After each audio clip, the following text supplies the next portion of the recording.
L'agneau est digne. Je veux entendre vos amis, amen. L'agneau est digne.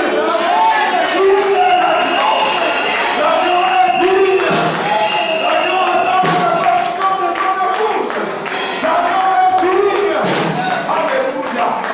Mais si les ciels l'adorent, nous devons aussi penser à ces choses. Alléluia. Et le monde incline la tête. Fais appel de leur Saint-Esprit. Demande que le Saint-Esprit puisse les visiter, sans quoi tu ne comprendras rien de ce que nous voulons parler. Nous voulons réellement rentrer dans ta présence. Parce qu'il y a des choses, Seigneur, que le monde peut nous enseigner. Mais Seigneur, au travers de la révélation, Seigneur, nous pouvons comprendre que ça vient de toi. Oh Dieu, Seigneur, prends le contrôle de ce lieu. Seigneur, que c'est toi qui puisses régner en être dans ce lieu. Dieu, nous t'invoquons, Seigneur, depuis le début de ce ministère. Toujours fait manger, Seigneur, du vrai, Seigneur, du vrai réellement. Et aujourd'hui, tu as choisi, ton miséricordieux, de nous parler au travers de ton serviteur. Et nous te glorifions d'avance.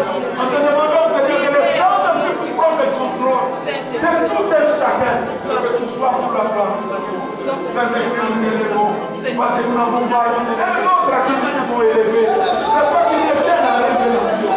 Descends, descends, magnifique.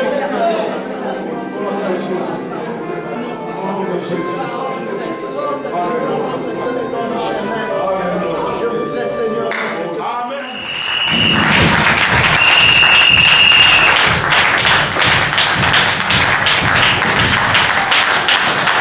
Alléluia. Est-ce qu'on peut s'élever et acclamer le Seigneur pour cette bonne parole?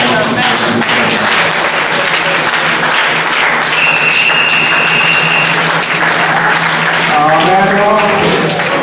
Amen. Qu'il soit dans la joie, celui qui viens au nom de Jésus. Amen.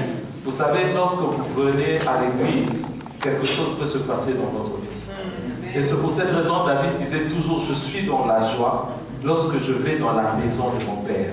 Car il savait que lorsque nous entrons dans la présence du Seigneur, nous devons nous attendre toujours à quelque chose. Notre vie peut changer. Nous pouvons trouver grâce auprès de Dieu et quelque chose change et c'est un nouveau départ. Alléluia. C'est pour ça quand tu viens, il faut que tu sois toujours joyeux. Que Dieu soit loué. Pendant que votre pasteur parlait, je me suis souvenu. J'ai lu plutôt là-bas, il est écrit les vrais adorateurs.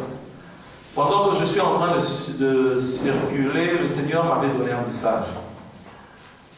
Le premier message, c'était il y a de cela 3-4 semaines. Le Seigneur va me donner une phrase en anglais disant « The time is over ». Et par après, le Seigneur me dit « Rachète le temps car les jours sont mauvais ». Et je suis en train de circuler avec un message bien précis pour le peuple de Dieu. Parce que bien aimé, comme le pasteur l'avait dit tout à l'heure, Jésus revient bientôt. Mais des fois, j'aime plus utiliser le mot bientôt, parce que je trouve que ça n'exprime plus l'empressement de l'événement. Nous ne parlons pas de la fin du monde, mais nous parlons de la venue de Christ pour lever son Église. Amen. Et ça, c'est vraiment, vraiment imminent. Alléluia. Amen. Et lorsque j'ai vu, on a écrit là-bas les vrais adorateurs. C'est le message que je suis en train de circuler dans l'Église de Dieu. Mais aujourd'hui, précisément, je vais aller aussi dans un autre sens. Mais la grande chose, c'est quoi? Lorsque nous lisons dans le livre de Jean 4 qui parle de l'histoire de la femme samaritaine, il y a quelque chose de très important. Jésus va dire, vous adorez un Dieu que vous ne connaissez pas. Alors j'ai compris une chose, connaître Dieu, c'est quelque chose de très profond. La plupart du temps, bien aimé, l'Église du Seigneur aujourd'hui adore un Dieu qu'il ne connaît pas. La Bible nous dit que Dieu se cherche de vrais adorateurs. J'aimerais d'abord rappeler à chacun d'entre nous que Dieu ne cherche pas une bonne adoration, mais Dieu cherche de vrais adorateurs. Parce qu'au travers d'un vrai adorateur viendra une bonne adoration. Quelqu'un peut entrer dans cette salle, prendre ses instruments, commencer à faire une très bonne adoration, et nous allons dire qu'ils sont très bien chantés, mais devant Dieu, ça n'était rien du tout. Dieu a besoin de vrais adorateurs d'abord. Ça veut dire des gens qui ont permis à Dieu de commencer à faire un travail intérieur. Parce que Dieu commence toujours à travailler intérieurement dans la vie d'une personne. Et lorsque le travail intérieur est fait, cela automatiquement va s'extérioriser vers l'extérieur. Mais la plupart du temps, aujourd'hui, nous nous basons plus sur ce qui est extérieur, sur ce qui frappe. Mais ce qui est extérieur ne change pas la vie d'un homme. Dieu se cherche de vrais adorateurs. Pour que tu sois un vrai adorateur, tu vas commencer par connaître ce Dieu-là. Votre pasteur est en train d'expliquer avant l'adoration quelque chose de très important. Mais j'ai compris, si les gens ne savent pas adorer ces dieux, c'est tout simplement parce qu'ils ne connaissent pas encore ce Dieu. Si quelqu'un connaît ce Dieu, si quelqu'un fait une expérience avec ce Dieu-là, je vous assure, il va adorer ce Dieu autrement. Et c'est pour cette raison que vous allez voir David, lorsqu'il s'est mis à danser devant l'arche, sa femme a été scandalisée. Sa femme avait une religion, mais David avait un Dieu. Vous savez, bien aimé, lorsque nous avons un Dieu, lorsque nous l'avons connu, lorsque nous connaissons la personne que nous adorons, il y a certaines choses qu'on ne va plus nous demander à faire. Nous allons commencer à le faire automatiquement. Amen. Parce que nous connaissons ces dieux. En Grèce, l'apôtre Paul était passé là. Et c'est juste à l'introduction parce que l'Esprit m'amène sur ce point-là. Et vous allez voir dans Actes, je crois, chapitre 17, on parle du passage de l'apôtre à Athènes. Et là, l'apôtre, en se promenant, il est en train de regarder autour de lui. Il a vu que la ville était faite de beaucoup de hauts lieux. Et en se promenant, il a été surpris de constater quelque part, il y avait un haut lieu où on a écrit à un Dieu inconnu. Et l'apôtre a profité de cette occasion pour amener la parole de Dieu aux Athéniens. Donc je crois que l'apôtre a voulu leur faire comprendre que nous ne pouvons pas adorer un Dieu que nous ne connaissons pas. Et si vous suivez l'histoire de cette femme, lorsqu'elle va rencontrer Jésus, la première des choses, cette femme a commencé d'abord à prêcher Jésus. Tu nous demandes de l'eau, mais tu ne sais pas que dans ce puits ici, ce puits d'abord appartient à Jacob. Jacob a bu dans ce puits, ses enfants, il a commencé à parler de Jacob. Mais s'il connaissait le Dieu de Jacob, il aurait connu la personne qui était au-devant de lui. Aujourd'hui, bien aimé, si vous sortez, vous devez parler de Dieu chez des gens. Je ne crois pas qu'il y a une personne qui va te dire qu'il ne connaît pas Dieu. Quand tu commences, ah, moi aussi je connais Dieu. Ah, moi aussi je prie. Mais le problème ici, c'est de vraiment connaître Dieu. Lorsqu'on dit connaître Dieu, ce n'est pas superficiel. Lorsqu'on dit connaître Dieu, c'est entrer en profondeur. Et Dieu maintenant se cherche de vrais adorateurs. Ceux-là qui ont rencontré le Seigneur. Le Seigneur a changé leur vie. Et ces gens-là, lorsqu'ils se lèvent, ils commencent à adorer Dieu. C'est qu'ils font sortir de leur bouche et c'est qui est dans leur cœur. Parce que la Bible dit, des fois les gens viennent, ce qu'ils disent de leur bouche, ce n'est pas ce qui est dans leur cœur. Or, la Bible dit que normalement, la bouche doit parler de l'abondance du cœur. Mais ce sont des gens hypocrites. Lorsqu'il dit au Seigneur, je t'aime, il ne sait même pas qu'est-ce que c'est je t'aime. Son cœur pense à autre chose. Mais Dieu aujourd'hui, dans l'église d'aujourd'hui, parce que Christ revient bientôt, il y a beaucoup de gens qui vont être surpris. Dans notre église en Grèce, j'ai eu le privilège de connaître un frère. Ce frère-là avait un problème cardiaque. Et comme il avait les moyens, ils sont allés aux États-Unis. Et aux États-Unis, on a fait l'opération à cœur ouvert. Et ce frère-là va mourir. Pendant qu'il va mourir, on va amener le frère dans le frigo, comme on met les dépouilles. Sa femme était en train toujours de prier. Sa femme dit, Dieu dit à sa femme que quelque chose va se passer dans la vie de son mari. Et à peu près 2 heures ou 3 heures, la personne était revenue en vie. Ils ont vu la personne bouger là où on met les morts. On a fait revenir le corps de cette personne. Les médecins ont dit à cette femme, ça ne sert à rien qu'on puisse réanimer ton mari. Parce que lorsqu'une personne reste morte, le cerveau ne reçoit plus le sang, même de 20 minutes, cette personne-là, lorsqu'il va revenir, il va être une personne qui n'est plus normale. C'est vrai que ça va être une personne qui va être une charge pour toi. Tu vas commencer à l'aider. Il va tout faire sur lui. Donc ça va être quelqu'un seulement qu'on voit comme ça, mais rien ne va travailler dans son corps. La femme a dit, ce n'est pas un problème, vous devez réanimer mon mari. On a réanimé le mari.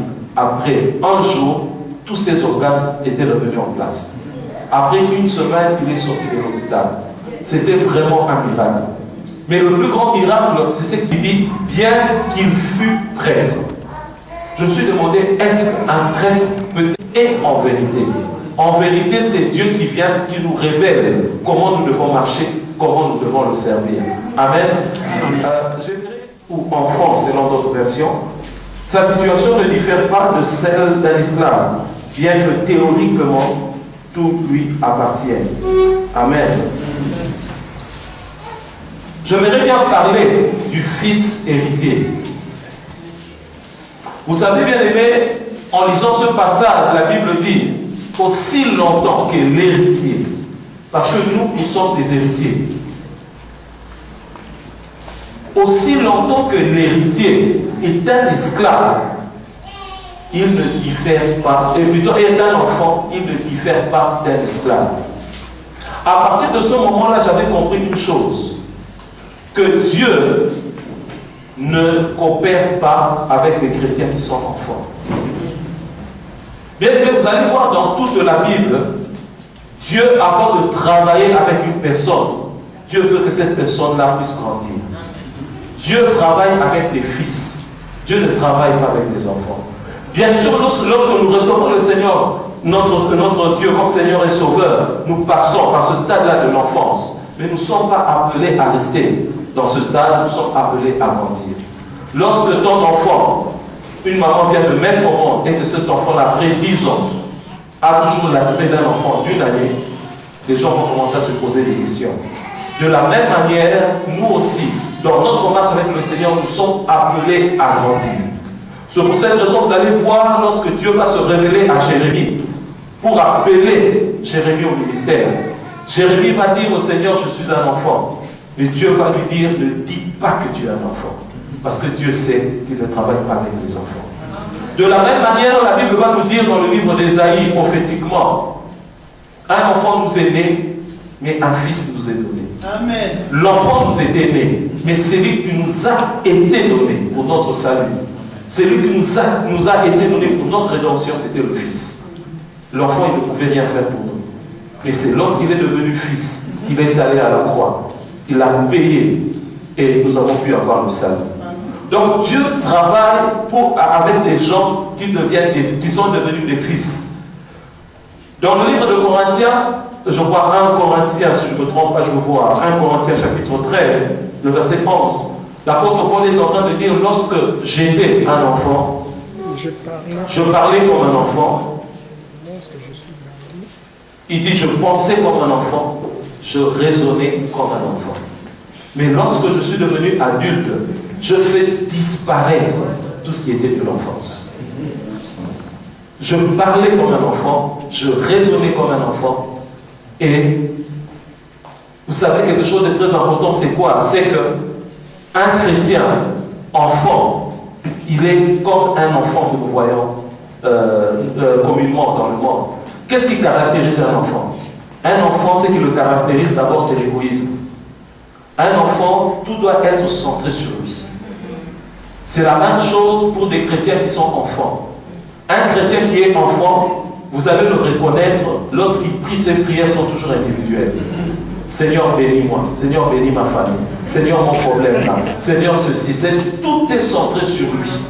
Et il veut aussi que tous les autres puissent s'occuper de lui. Une fois qu'il est malade, le pasteur a eu cette malchance de ne pas appeler. Demain, vous allez plus le voir à l'église. Quelqu'un va parler quelque chose contre lui. Ah, il ne viendra plus à l'église. Donc, tout est centré. Sa façon de raisonner, sa façon de parler, sa façon de penser est vraiment comme un enfant.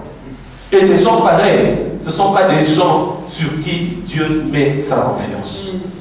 Mais Dieu veut plutôt que nous puissions grandir, que nous puissions libérer ce stade-là de l'enfance. C'est ça l'apôtre va dire que lorsque je suis devenu adulte, dans certaines versions, il est écrit lorsque je suis devenu fils, j'ai fait disparaître ce qui était de l'enfance.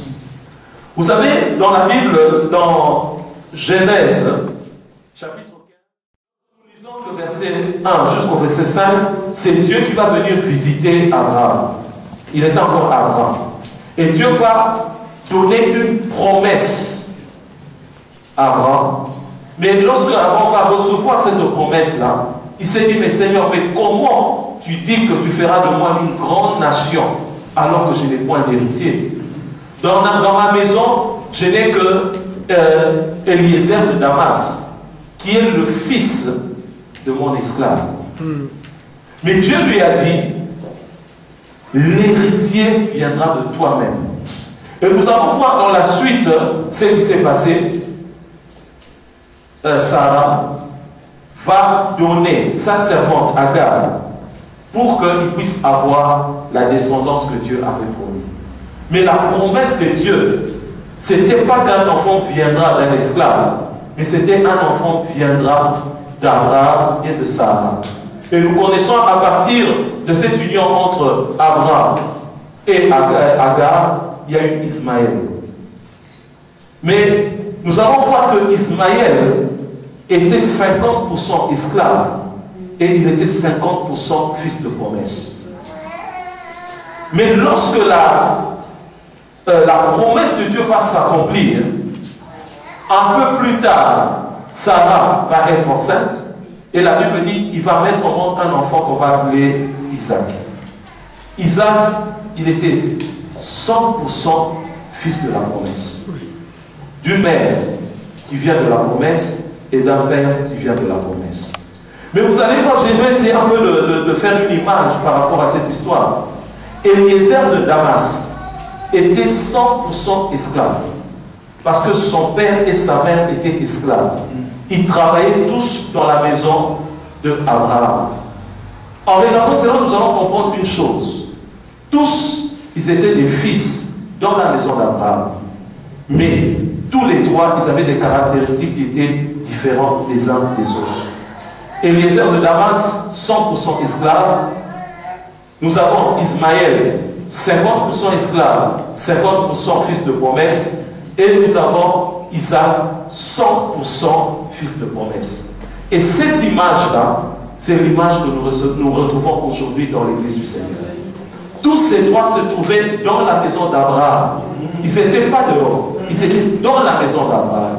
Et aujourd'hui, dans l'église de Dieu, nous trouvons ces trois images dans l'église de Dieu.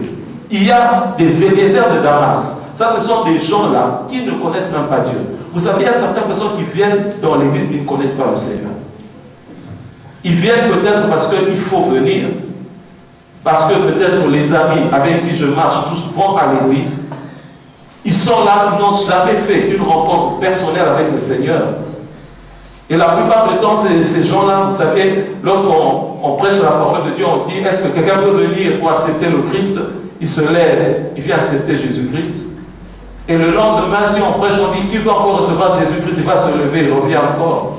L'après-lendemain, si on prêche, on veut recevoir Jésus-Christ, la même personne venir encore, recevoir encore Jésus-Christ. Donc ce sont des gens qui sont là, qui ne connaissent rien de la chose de Dieu. Mais ils sont là tout simplement par mouvement. Et pour eux, ils n'ont rien à recevoir de la part du Seigneur.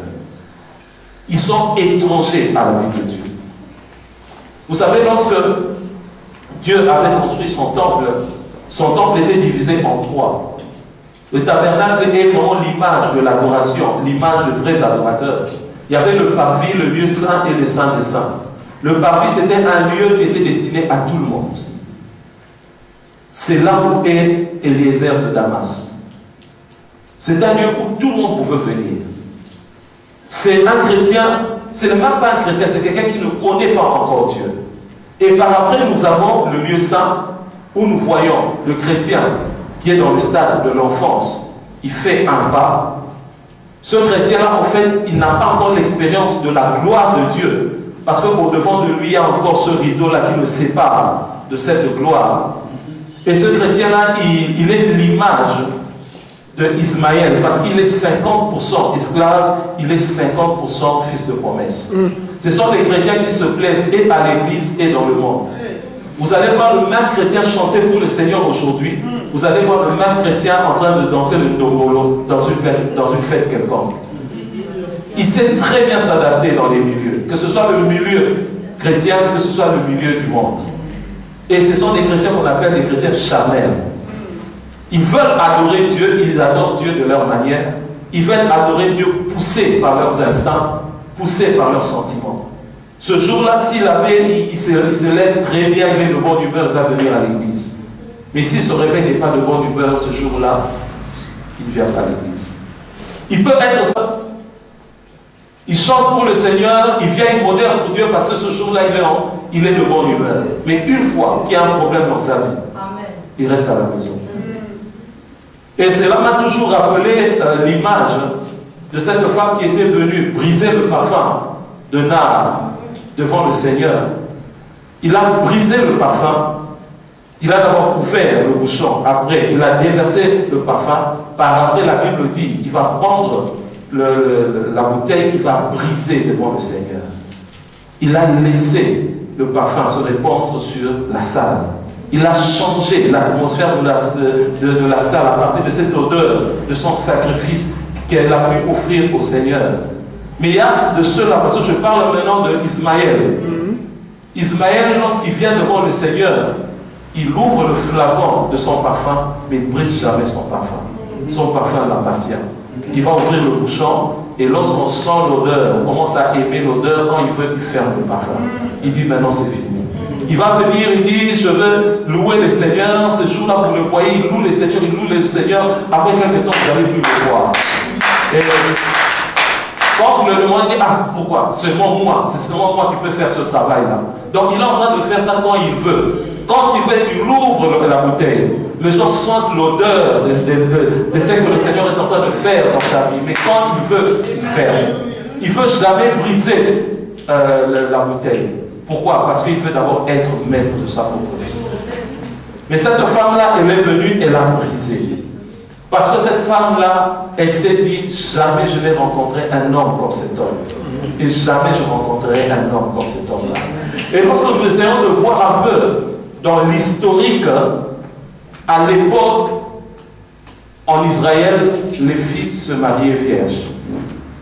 Et à cette époque-là, les vierges avaient même un habit bien précis, qu'on appelait bicoloré.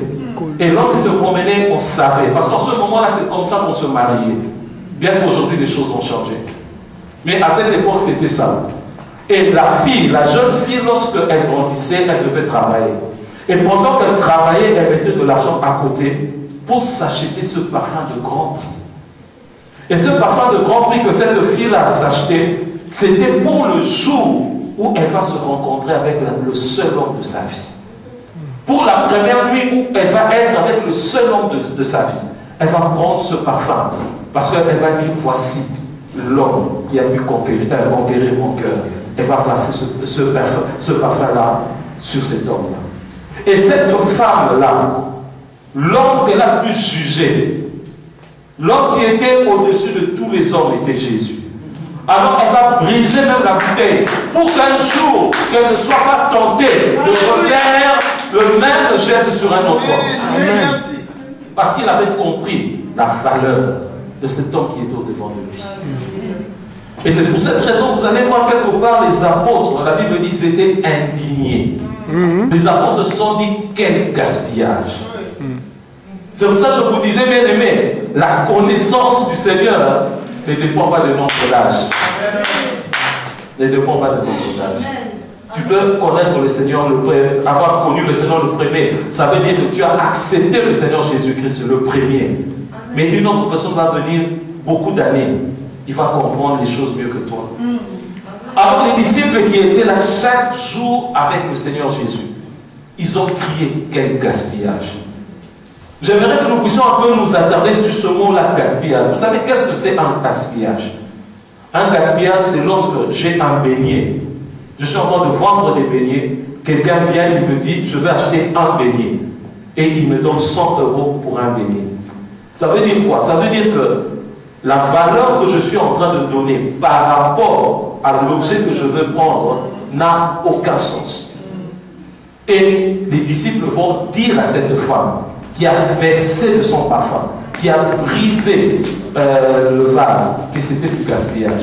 En quelque sorte, ils ont voulu dire la valeur de ce parfum vaut mieux que la valeur de Christ. Amen. Ils étaient avec le Christ, mais ils ne connaissaient pas la valeur de Christ. Lorsque nous connaissons la valeur de Christ, c'est à ce moment-là que nous allons offrir au Seigneur une adoration qui est digne de lui. Nous devons quitter ce stade-là de l'enfance. Nous devons quitter ce stade-là de Ismaël. Vous savez, la Bible dit ceci. C'est là où nous avons lu. Aussi longtemps que l'héritier va rester enfant, il ne diffère pas d'un esclave. Et la Bible dit, bien que ayant tout, mais il ne sait pas jouir de sa bénédiction. Vous allez voir, aujourd'hui, il y a beaucoup de chrétiens qui sont dans l'église. Lorsqu'on parle de la bénédiction, tous chantent, je suis béni. Nous prononçons des paroles bibliques, des promesses, mais des promesses qui ne se réalisent pas dans nos vies. Tout ça. Et maintenant, là, comme on parlait avec le pasteur en venant, il y a tellement de prophètes maintenant qui nous donnent des prophéties, qui ceci. Les gens, il y a surtout, et malheureusement, c'est plus lié aux femmes. Il y a certaines femmes dans l'église, chacun a son prophète. Bien qu'il vient à l'église, mais là, son prophète, quelquefois, il doit appeler pour connaître qu'est-ce que le Seigneur a dit, qu'est-ce que le Seigneur n'a pas dit. Parce que ces gens-là se trouvent encore dans le lieu saint. Il y a encore le voile. Ces gens-là n'ont pas appris à entrer dans la présence de Dieu et chercher la paix de Dieu. Et ils se laissent maintenant guider par certaines personnes qui doivent toujours donner des promesses. Ah, le Seigneur a dit, il fera ceci pour toi. Le Seigneur a dit, il fera ceci pour toi. Et il est là, ça fait 1 année, 2 ans, 3 ans dans l'église. Il a tellement eu des promesses, il n'y a aucune promesse qui s'est réalisée. J'aimerais te dire, bien aimé, lorsqu'on va te donner encore une parole, dis au Seigneur, Seigneur, s'il te plaît, réalise d'abord la première.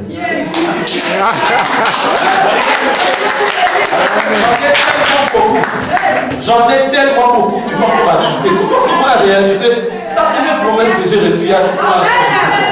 Mais tout simplement, c'est parce que l'église de Dieu aujourd'hui, les gens sont encore enfants. Les gens ne veulent pas grandir. Les gens veulent être bénis alors qu'ils sont dans le péché. Les gens veulent être bénis alors qu'ils n'obéissent pas à la parole de Dieu. Or, la bénédiction de Dieu est conditionnée. La bénédiction de Dieu marche toujours avec notre obéissance. Et on a même appris aux gens maintenant à rechercher la bénédiction de Dieu par le sacrifice. La Bible dit, même par le sacrifice, nous ne pouvons pas arracher. L'obéissance vaut mieux que le sacrifice. Amen. Yes. On va apprendre aux gens maintenant à faire des jeûnes, mais ces gens-là vivent dans les péchés. Et lorsque Esaïe va parler du vrai jeûne, il parle du jeûne qui t'aide d'abord à te prélier de tes biens. Donc ça va d'abord commencer dans l'intérieur. Cherche d'abord que le Seigneur puisse te délivrer de la mauvaise vie que tu as. Cherche que le Seigneur puisse te délivrer du péché. Et lorsque tu seras délivré du péché, la bénédiction de Dieu viendra. Parce que la Bible dit dans le livre d'Ésaïe, je crois, 50, 59, 58, la main de l'Éternel n'est pas 59, verset 1.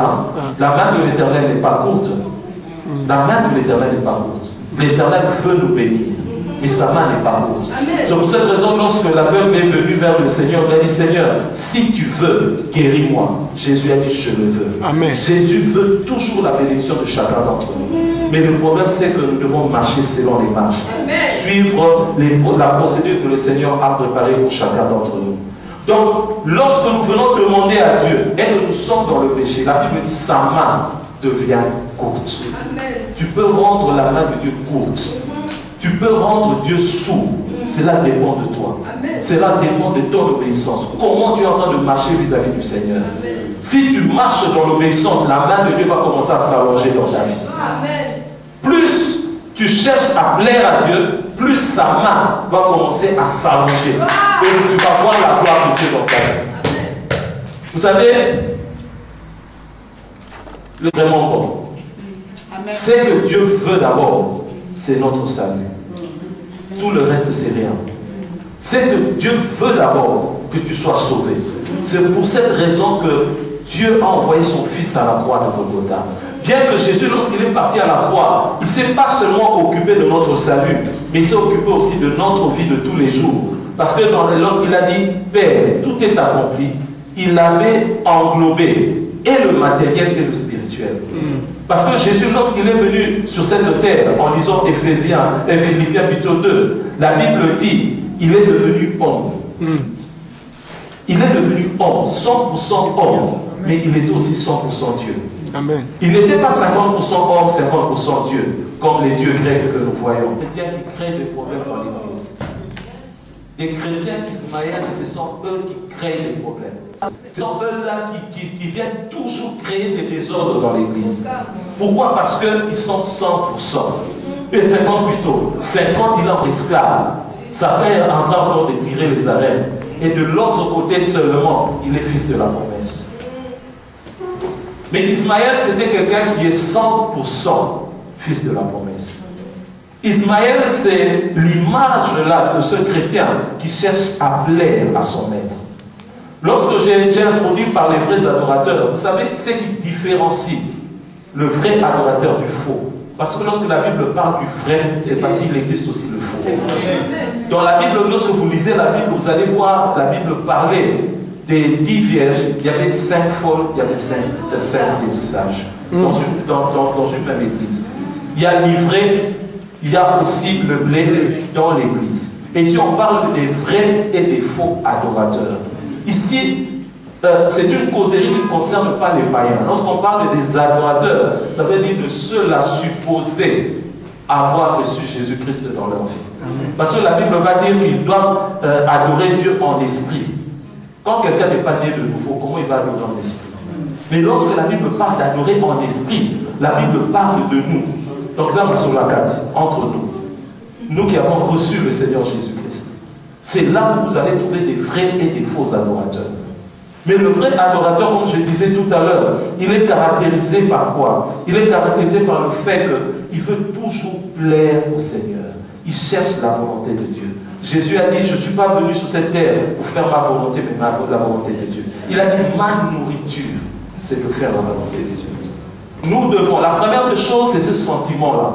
Vous savez, dans les choses de Dieu, on ne force pas. Dieu commence toujours à voir ce qui va te pousser à désirer quelque chose. Dieu voit les cœurs. Nous sommes dans la nouvelle alliance. Dans l'ancienne alliance où il y avait la loi, c'était l'acte qui comptait d'abord. Tu dois faire, tu as péché. La loi disait, tu dois donner ça, ça, ça, tu viens, tu donnes. Même si dans ton cœur tu te dis, je veux refaire ça encore demain, tu peux donner. Dieu voyait seulement l'acte qui devait être fait. Mais quand Christ est venu inaugurer la nouvelle alliance, c'est l'alliance du cœur. Amen. Dieu ne voit plus l'extérieur, Dieu voit la motivation. Amen. Dieu voit ce qui te pousse à faire ce que tu vas faire. Donc l'acte va avoir une importance devant Dieu lorsque la source commence à plaire à Dieu. C'est pour cela, chaque acte que nous faisons devant Dieu, nous devons voir quelle est l'origine qui nous pousse à le faire. Donc lorsque déjà toi-même, tu as ce désir de plaire à Dieu, Dieu va commencer par son esprit à faire un travail dans ton cœur. Tout commence par le désir. Parce que la Bible dit que ce n'est pas par notre force, ni par notre puissance. De moi-même, je ne pourrai pas. Mais pour que Dieu commence à allumer cette lumière dans ton cœur, d'abord, Dieu va avoir ce désir. Ce désir de le plaire, ce désir de le satisfaire, ce désir toujours de marcher selon la volonté de Dieu. Et le Saint-Esprit viendra, t'accordera la force pour que tu marches tel que Dieu veut. Donc nous avons d'abord ce désir-là qui est important, le désir de pouvoir plaire au Seigneur. Et lorsque je parlais de connaître c'est tellement vague, c'est tellement grand, parce que partout je parle du mot connaître.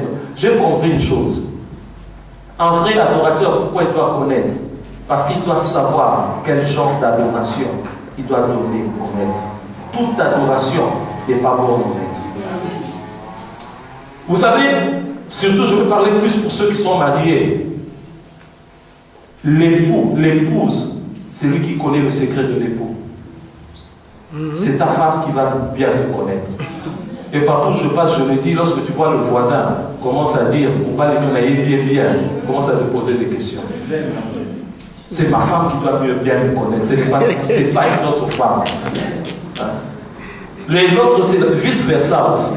C'est l'homme qui doit mieux connaître. Comment toi tu vas dire tu connais bien ma femme? C'est moi qui dois bien connaître ma femme. Donc c'est l'épouse qui connaît l'époux. Donc ça veut dire quoi? Ça veut dire que lorsque je viens par exemple chez vous à la maison, vous pouvez me présenter, vous dites vous allez me donner, je ne sais pas, telle chose à manger. C'est pas mauvais. Mais peut-être ce que vous allez me présenter, c'est ce que je n'aime pas manger. Mais pourquoi c'est arrivé ainsi? C'est parce que vous ne me connaissez pas. Mais la femme dans la maison, il sait que si je prépare pour Papa Jimmy telle nourriture, c'est la nourriture qu'il aime. Et Dieu veut que les vrais adorateurs, que nous puissions faire monter à Dieu la nourriture qu'il aime. Des fois, nous donnons à Dieu ce qu'il n'aime pas manger. Et c'est ce que la Bible nous dit, Abel a amené vers Dieu. Avec son frère, ils ont amené une adoration. Mais l'un a donné une nourriture que Dieu ne mangeait pas. Et l'autre, conduit par l'esprit, a donné une nourriture que Dieu acceptait. Abel a compris que pour s'approcher de Dieu, on a besoin du sang. Qui était justement, qui symbolisait le sacrifice que Christ avait accompli pour nous. La Bible dit le sang nous donne libre accès devant la présence de Dieu. Mais Abel s'est approché comme ça, ne sachant pas qu'est-ce qui pouvait plaire au cœur de Dieu. Parce que Caïn était un faux adorateur.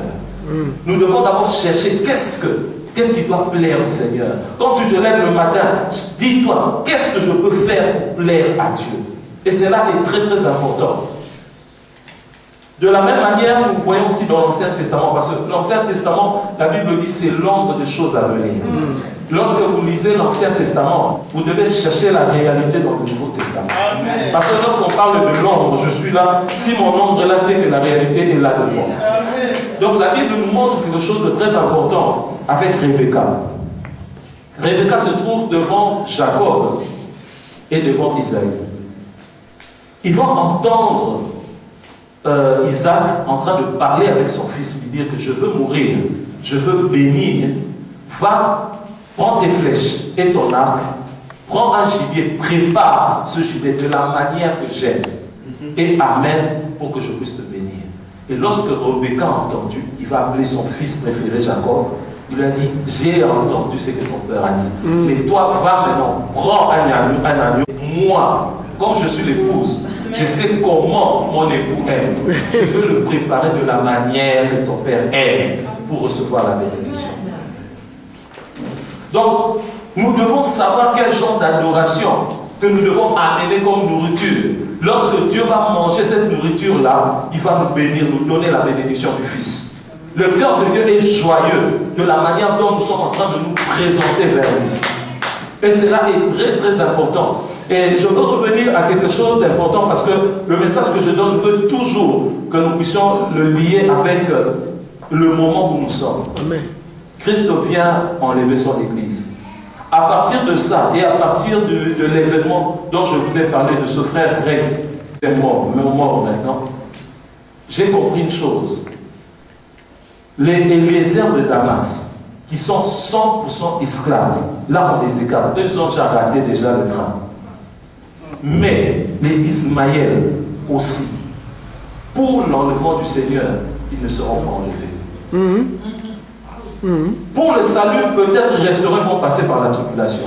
Mais l'enlèvement de l'Église, ce sont des fils qui vont être enlevés. Ce sont des Isaac, ceux qui sont 100% fils de la promesse. Ceux qui sont chrétiens charnels, qui s'accommodent dans le monde et dans l'Église, ils vont regretter ce jour-là. Et alors, l'Église de Dieu, c'est le moment de pouvoir se lever. C'est le moment de pouvoir servir Dieu selon le modèle de Dieu. C'est le moment maintenant de se lever et de comprendre qui est ce Dieu-là que nous sommes en train d'adorer. La Bible dit, alors que nous étions encore pécheurs, dans Romains 5, Dieu va envoyer Jésus. Alors que nous étions encore pécheurs, Dieu envoie Jésus pour aller mourir pour nous. Et c'est pour ça qu'il va nous dire qu'à ceux qui l'ont reçu, il leur a donné le pouvoir. Dans d'autres versions, il est écrit le privilège. Bien aimé, c'est un privilège d'appartenir au Seigneur. C'est un privilège d'être enfant de Dieu. Parce que tu étais encore dans le péché. Christ est parti mourir pour toi. Ce n'est pas quelque chose que tu as mérité. C'est un privilège. C'est quelque chose qu'on t'a accordé par grâce. Amen. Et maintenant que tu as reçu cette vie par grâce, conserve cette vie-là. Le problème, c'est de pouvoir conserver. La Bible dit que nous devons demeurer en Jésus-Christ. Notre problème, ce n'est pas d'entrer en Jésus. Parce que le jour où tu as accepté Jésus comme Seigneur et Sauveur, automatiquement Dieu t'a pris et t'a placé en Jésus-Christ. Mais le grand problème, l'apôtre dit, nous devons demeurer. C'est là où il y a le grand combat. C'est de demeurer là où Dieu nous a placés. C'est là où maintenant je vais terminer. La Bible nous parle de l'histoire de la femme samaritaine. La Bible dit, il y avait un homme, papa est venu, nous avons que de monter et de descendre. Quand il descend à un certain moment, c'est comme si tu n'as même pas d'effort à faire, tu es en train de descendre. Mais c'est monter qu'il y a un problème. Dieu nous a mis à la montagne. En bas de Jéricho se trouvent des brigands. Satan ne sait pas nous atteindre à la montagne. Mais qu'est-ce qu'il fait? À partir de Jéricho, il va mettre des choses pour nous attirer. Et de nous-mêmes, parce que lorsque nous demeurons dans Jérusalem, Satan ne peut pas nous toucher. De nous-mêmes, il va faire en sorte que nous puissions sortir de Jérusalem. Au travers du péché. Je disais, la descente est facile. Et la Bible dit, le péché aussi, il y a un certain plaisir à faire le péché. Il y a toujours une certaine facilité lorsqu'on est dans le péché. Et cela va te faire sortir de Jérusalem. Tu commences à descendre à Jéricho. Mais sache que lorsque tu vas descendre à Jéricho, il y aura des brigands. Satan, jamais de la vie, il va faire alliance avec un homme. Satan, la Bible dit, son ministère est toujours là pour voler. Son ministère est toujours là pour détruire. Il est là pour égorger. Surtout lorsque tu viens de Jérusalem, il va vraiment s'occuper de toi en telle enceinte que tu puisses plus avoir la force de remonter la montagne. Ouais. La nuit a fortement avancé, rachetant le temps bien aimé. Essaie de voir quel genre de vie que tu es en train de mener. Peut-être pour venir ici, on devait t'appeler. Mais j'aimerais qu'à partir d'aujourd'hui, que tu changes ta façon de considérer ces dieux. Qu'on t'appelle pas, viens à l'église. Parce qu'il y a ceux-là, si on n'appelle pas, parce qu'il ne viendra pas. Mais quand tu l'appelles, il est là. Le dimanche prochain, si tu l'appelles, il viendra. Mais si tu oublies seulement de l'appeler, il reste à la maison. Ce sont des gens qui n'ont encore rien compris de la chose de Dieu. Ce sont des gens qui n'ont encore rien compris du plan que Dieu a fait pour chacun d'entre nous. Il dit c'est un plan de bonheur, c'est un plan de paix. Mais il faut ajouter une espérance en Jésus-Christ. Nous avons notre espérance en Jésus. Cette espérance, c'est quoi? C'est de pouvoir voir le Seigneur un jour. C'est ça la Bible dit que cette espérance est vivante. Parce que l'espérance des hommes, c'est une espérance qui est liée aux circonstances. Amen. Si je dis j'espère te donner 100 €, je veux bien, mais quand je dis j'espère, d'une part, ça ne dépend pas de moi. Et en disant j'espère, d'une part, je sais moi-même que ça va dépendre des circonstances. Et lorsque le moment viendra, peut-être il y a une circonstance qui arrive, je ne sais pas le faire. Oui. Mais la Bible dit dans l'espérance qui nous lie à Christ, c'est une espérance vivante, c'est une espérance certaine. Parce que c'est lui qui a fait la promesse, c'est celui-là qui réalise. C'est lui qui a fait la promesse, les circonstances dépendent de cette personne. La Bible dit qu'il est le maître de temps, des circonstances, il est le maître des esprits. Amen. Et c'est cette espérance que nous devons saisir. C'est quoi? C'est la vie éternelle. Jésus-Christ revient bientôt. Église de Dieu, réveillez. Amen. Un cantique. On bénit le Seigneur pour ce beau message que nous venons d'écouter. Je ne sais pas si j'étais à votre place. Je suis béni. Parce que le pasteur a sillonné toute la situation qui se passe dans cette vie. Oui. C'est comme s'il vit avec nous. Mais il a pris ça, il a pris ça, il a pris ça, il a pris ça, il a pris ça, c'était beau. Alléluia. Alléluia. Celui qui dira que je sors ici, ça va reçu quelque chose. Seigneur, bien aimé, un cantique pour la gloire de notre Seigneur. Amen. Oh,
Alléluia.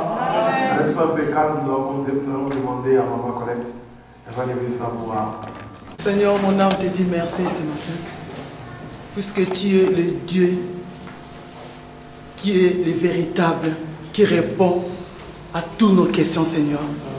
Merci pour ta parole d'aujourd'hui. Et merci pour l'instrument que tu as utilisé, le pasteur Freddy, Seigneur.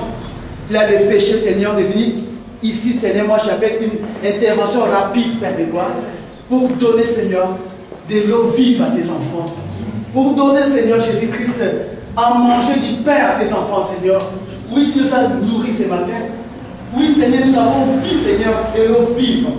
Et nos cœurs, Seigneur, se réjouissent de ces paroles. Puisque tu es vraiment le véritable.